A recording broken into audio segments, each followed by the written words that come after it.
Après son voyage éclair à Moscou, Naftali Bennett est de retour en Israël. Le Premier ministre israélien s'est entretenu avec le président russe ce samedi avec une volonté de se poser en médiateur entre les parties. Jérusalem entretient des relations positives avec Kiev et Moscou. Après cette visite, le Premier ministre israélien s'est envolé pour Berlin où il a rencontré le chancelier allemand Olaf Scholz. Un entretien de 90 minutes selon le porte-parole du gouvernement allemand. Les dirigeants allemands et israéliens restent en contact étroit. L'objectif commun est de mettre fin à la guerre en Ukraine le plus rapidement possible. Nous y travaillons de toutes nos forces. Autre contact pris par Naftali Bennett, le Premier ministre israélien a eu le président ukrainien au téléphone.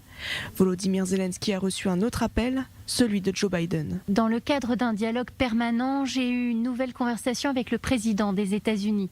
L'ordre du jour comprenait les questions de sécurité, le soutien financier pour l'Ukraine et la poursuite des sanctions contre la Russie. D'ailleurs, une autre sanction est tombée. Les géants mondiaux des cartes bancaires Visa et Mastercard ont annoncé qu'ils suspendaient leurs opérations en Russie. Il sera désormais impossible d'effectuer des transactions bancaires avec des cartes Visa ou encore Mastercard émises en Russie. Impossible aussi d'effectuer des opérations sur le territoire russe avec des cartes émises à l'étranger. Des sanctions qui poussent Vladimir Poutine à se montrer plus menaçant encore. Le président russe lance un avertissement à l'Occident. Toute mesure visant à paralyser l'économie de son pays est apparentée à un acte de guerre.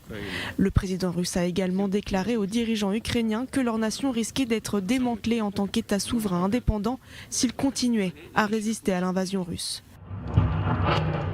Des propos tenus alors que Moscou rompait un cessez-le-feu pour permettre aux civils ukrainiens de fuir après 10 jours de bombardements et de dévastation.